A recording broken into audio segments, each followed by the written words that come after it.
Olá, meu nome é Andréa Torres, eu sou nutricionista e hoje a gente vai falar sobre o inositol. Existem duas formas de comprar o inositol. Nós temos o inositol puro, que na verdade é o mio-inositol, e nós temos uma combinação de inositols, que é o mio-inositol misturado com dequiro-inositol. Qual é a diferença, então, de ter um inositol puro ou um inositol, o mio-inositol, com dequiro-inositol? Isso é o que a gente vai ver hoje. Bom, o inositol é um tipo de açúcar, um tipo de carboidrato que é produzido no nosso corpo e é encontrado também em alguns alimentos. Existem mais de 9 tipos de inositols, mas os dois mais comuns são esses: o mio-inositol, que é também chamado só de inositol, e o dequiro-inositol. Esses são os que a gente mais suplementa, tanto quando a gente faz manipulação em farmácia, quanto quando a gente tem um produto pronto. Existem muitos estudos mostrando que o inositol ajuda a melhorar o nosso metabolismo. Ele é utilizado muito para tratar desordens do pânico, depressão, transtorno obsessivo compulsivo. Ele ajuda a tratar a resistência à insulina, a tratar a síndrome metabólica, mas pelo que ele é mais conhecido é o tratamento da síndrome dos ovários policísticos. Nessa figura você vai ver que o mio-inositol tem uma estrutura bem parecida com a estrutura da glicose. Tem 6 carbonos, tem várias moléculas de hidroxila, e por essa semelhança, ele ajuda o corpo a se entender melhor com a glicose, ajuda as células a captarem a glicose com maior facilidade, reduzindo a resistência insulínica. O mio-inositol, ou inositol puro, é a forma mais biodisponível do inositol.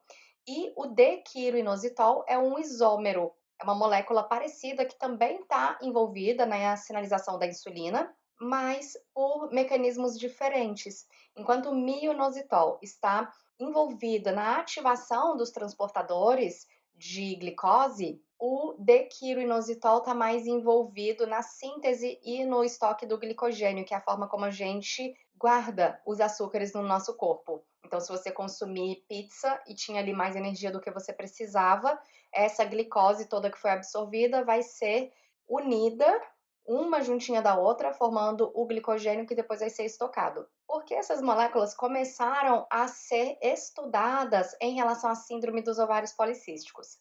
Porque justamente um dos mecanismos de desenvolvimento da síndrome dos ovários policísticos é a resistência insulínica. É claro que quando a gente trata a síndrome dos ovários policísticos, a gente tem que olhar para todos os fatores envolvidos.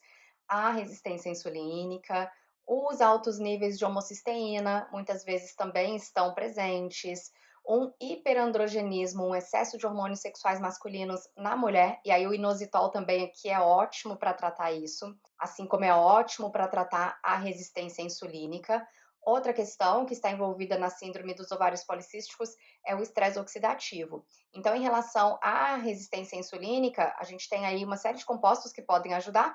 Um desses é o inositol, tanto o inositol puro quanto o dequiroinositol, mas tem também carnitina, ômega 3, cálcio, cromo, magnésio, selênio e zinco.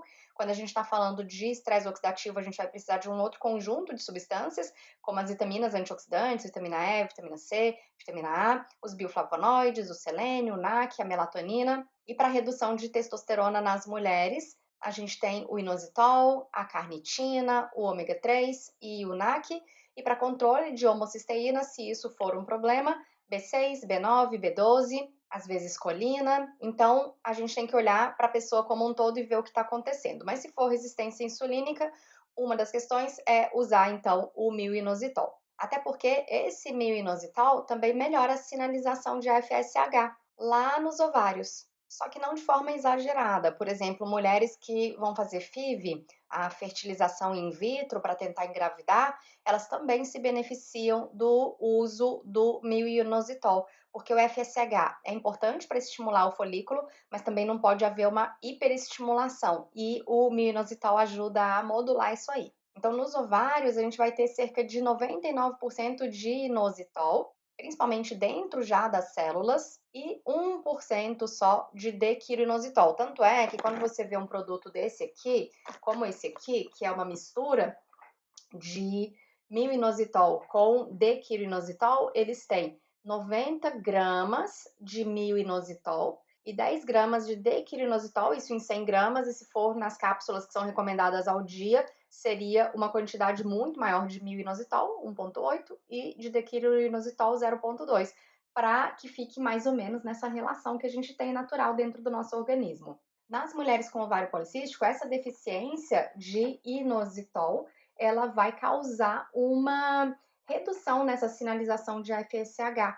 Por isso, muitas mulheres têm dificuldade para engravidar. É claro, no ovário policístico, o mioinositol puro, ele funciona muito bem, até porque o inositol, ele é convertido em dequiroinositol no nosso corpo, tá? Então, poderia utilizar o mioinositol puro para mulheres com ovário policístico sem problema algum. Agora tem uma outra função muito legal, que é a melhoria do funcionamento da tireoide. Então, muitas pessoas que têm hipotireoidismo subclínico, que têm síndrome de Hashimoto, também se beneficiam do uso do mioinositol.